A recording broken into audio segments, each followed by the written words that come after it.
Would you like to know how to grow sweet corn like these? I bet you would, wouldn't you? That's why you're here, right?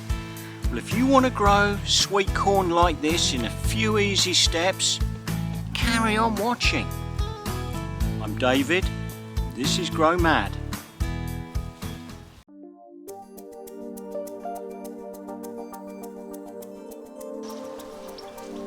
As summer morphs into autumn and the high season harvests of June and July just seem a distant memory, there are other crops which are starting to take centre stage. Among these late season stars, sweet corn definitely stands tall, with its tasselled stalks rustling in the cooling breeze.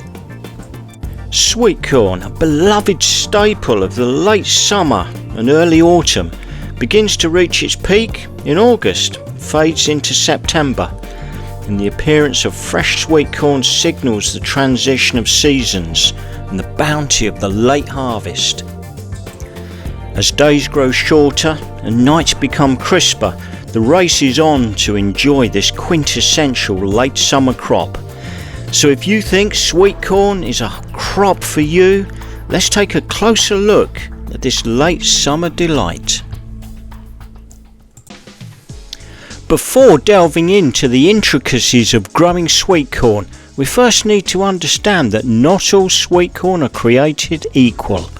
Sweet corn has evolved significantly, and thanks to careful breeding, today's growers have access to a diverse array of sweet corn varieties, each offering unique traits in terms of flavour, texture, sugar content and growing requirements.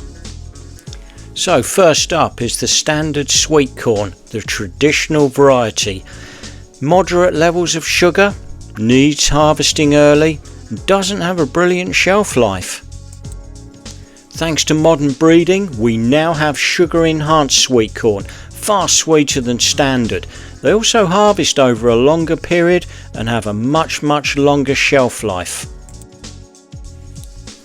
Next up are the super sweets with incredibly high sugar content, suited to later harvest without losing the sweetness, and are excellent keepers. And now it's getting technical. We're on to the synergistic sweet corn, sometimes known as triple sweet. These are a combination of sugar enhanced and augmented sweet corn. They have a flexible harvest window and a pretty good shelf life. And now we come to augmented super sweet or shrunken sweet corn. Why shrunken? Well, because when the seed is dry, it looks shrunk. I know, I didn't make this stuff up. Really good sweet corn though, 100% sugar, no starch. As a result, has an excellent shelf life. So now we come to the heritage and the open pollinated varieties. These are the old traditional varieties, robust on flavour, not quite so high on sugar, but you can save your own seed as they're not F1s. They don't have a brilliant shelf life though, so eat immediately after harvest. And last but not least, the miscellaneous, the odd bods of sweet corn. There's the minis, there's the varieties suitable for making popcorn, the multicoloured, the white, yes there are some white varieties, and the ornamentals. Time for the first Grow Mad top tip. When growing sweet corn, do not grow different varieties or genotypes together. There is a possibility of cross-pollination, and you will not get the best from either varieties. Keep them at least 200 to 300 feet apart if you have to grow more than one variety. So in other words, do not grow super sweets next to sugar enhanced. Well, that's all very lovely, David. Thank you for all of that. But how are we supposed to know which types relate to which varieties?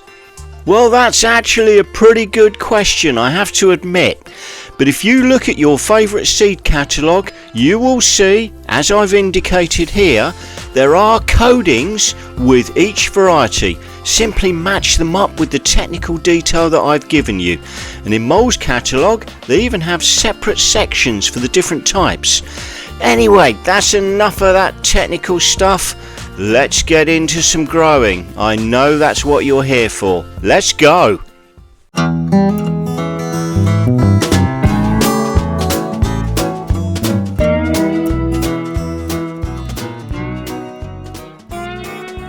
So once you have selected your chosen variety, unless you're buying in plants, it all starts with seed sowing. You can sow directly into the soil, but don't forget, sweet corn is a warm weather crop, and you may be better off starting in modules. Personally, I like these 20 cell containers. They give plenty of space. Fill with a peat-free compost. Using a dibber, make a generous size hole. These want to be fairly deep, and sow one seed per module. And after sowing, make sure the seed is fully covered. And as always, don't forget to label and water thoroughly. And to give this crop a good head start, I personally like to put into the propagator. Time for a Grow Mad top tip. If you've got seed that looks very dry, or you've had it in stock maybe for a year, don't despair. Simply soak it in water. There's no need to drown it, just lightly cover it and leave it in the water for about 24 hours or until soft. After 3 to 4 weeks, your sweet corn will be approaching the time to plant out. Don't forget to harden, and absolutely do not plant if there's any risk of frost. This is a warm weather crop. They are not frost hardy. Start by preparing the soil. Work in plenty of well-rotted manure. Sweet corn is a very hungry crop. Plant at 45 centimeters by 45 centimeters, 18 inches by 18. And if you are sowing directly into the soil, they want to go in at about 3 to 5 centimeters, 1 to 2 inches.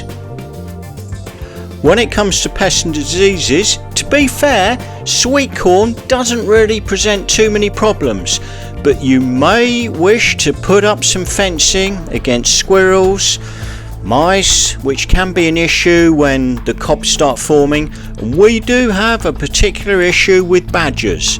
Be on your guard. Time for another top tip. Sweet corn is a wind-pollinated crop. It is advisable to plant in blocks rather than long single rows. As your sweet corn crop grows, keep well watered and above all keep weed free.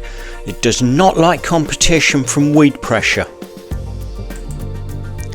As your crop grows, knowing the growth stages of your sweet corn will give you the opportunity to time watering and feeding at the correct stage of growth, and will significantly increase your chances of a perfect crop. Sweet corn growth is split into 2 major stages: the vegetative stage, which is indicated by V, and the reproductive stages, which are indicated by R. This may seem tedious, but this really is well worth knowing. Seed germination and emergence is represented by VE. The vegetative stages are represented from V1 up to 18. This is basically leaf stages, but in the UK we'll be lucky probably to get to V12. And finally, in the vegetative stage is the tasseling, represented by VT. These images are showing the sweet corn crop at approximately V5, V6 coming into V7. This is a perfect stage to be piling on the high nitrogen feed to keep that growth active. And here you can clearly see the crop coming into VT. This is the tasseling stage. The tassel on a sweet corn is the male flower which holds the pollen. Under certain conditions, normally during very wet weather, the sweet corn crop will throw up side shoots or tillers. These will form if left, very small cobs, but I generally like to take them off. Put all of the energy into the main plant. So to the reproductive stages, or the R's. R1 is the silking. There's followed by pollination and fertilization, blister stage at R2 and the milk stage at R3. This is harvest time. There is also an R4, an R5 and an R6, but this is more to do with dried seed production, so at this stage we're not that bothered. So R1 is the silking stage. The silks are the female flower of the sweet corn and will appear about a week after the tassels. Interestingly enough, these silks, although they show at the top of the cob, are actually formed at the base and run all the way up the full length of the cob. They're those annoying bits in the kitchen that you're forever trying to peel off out of the way. I have to admit, the growth stages of sweet corn are pretty difficult to get to grips with, but if it helps, here's a visual courtesy of the Ohio State University. Big thanks to them. Time for top tip number 4.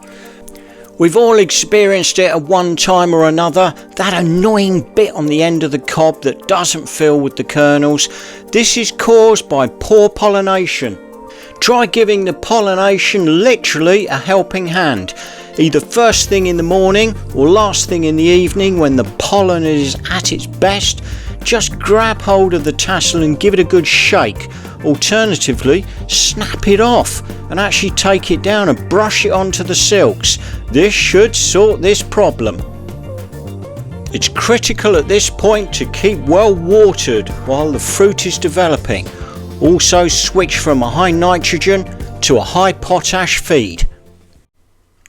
So it's harvest time. This is the bit that we've been waiting for.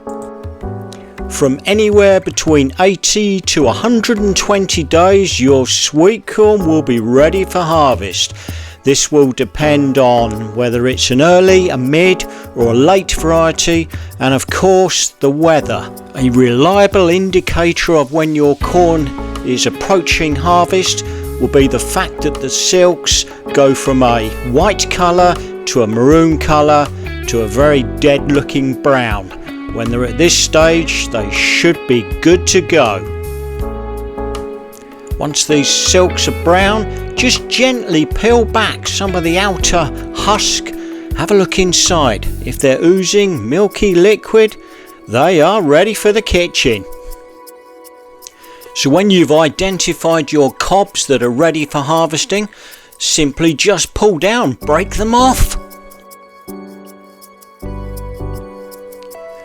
Peel away the foliage and get rid of those annoying silks. They're everywhere. Interestingly enough, the bunch of silks that starts at the bottom and moves up through the cob, there is one individual strand for every single kernel. That's just an interesting fact that I thought you might like to know.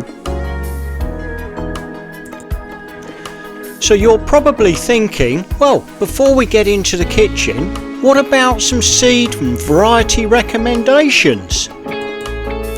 Well, obviously we're going to recommend some varieties. Now I have to say, at Grow Mad, we've tried many varieties over the years and they've all been pretty good. But of course we do have one or two favourites. And here they are. For the earlies, we have Early Bird, a super sweet or SH2, and Swift, also a super sweet. For the main season mids, we have Incredible, which is a sugar enhanced or SE, and Goldcrest, a super sweet or SH2, and for the late season there is Alliance, also a super sweet or SH2. And for the other varieties, the open pollinated heirloom, by far the best variety is Golden Bantam, a decades old variety, but it's still hanging in there. For the mini, you have Mini Pop or Snow Baby. For the popcorn varieties, you have Robust. For the multicoloured, we recommend Glass Gem. And for the white, there's two good varieties, Eden, a super sweet, and Glacial from Syngenta, but it's difficult to find in the UK. And so to the kitchen. This is the easy bit and one of the most enjoyable. Clean the sweet corn, chop up if they won't fit in the pan, get it boiling, salt it, give it about 10-12 minutes. And when it's done to your liking, just cover it in butter. And when it comes to the butter, don't be shy. Load it on. Oh, come on, man. How difficult can it be, David? It's only butter. Well, that was a pretty rubbish job, wasn't it? You'll never make a chef.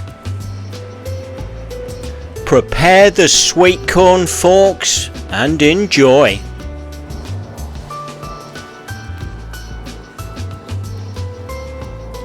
Oh, beautiful. Wish you were here.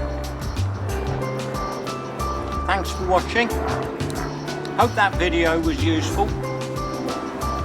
And as always, if you could maybe subscribe to our channel and the other social media that we have. Don't forget, we've got a great website.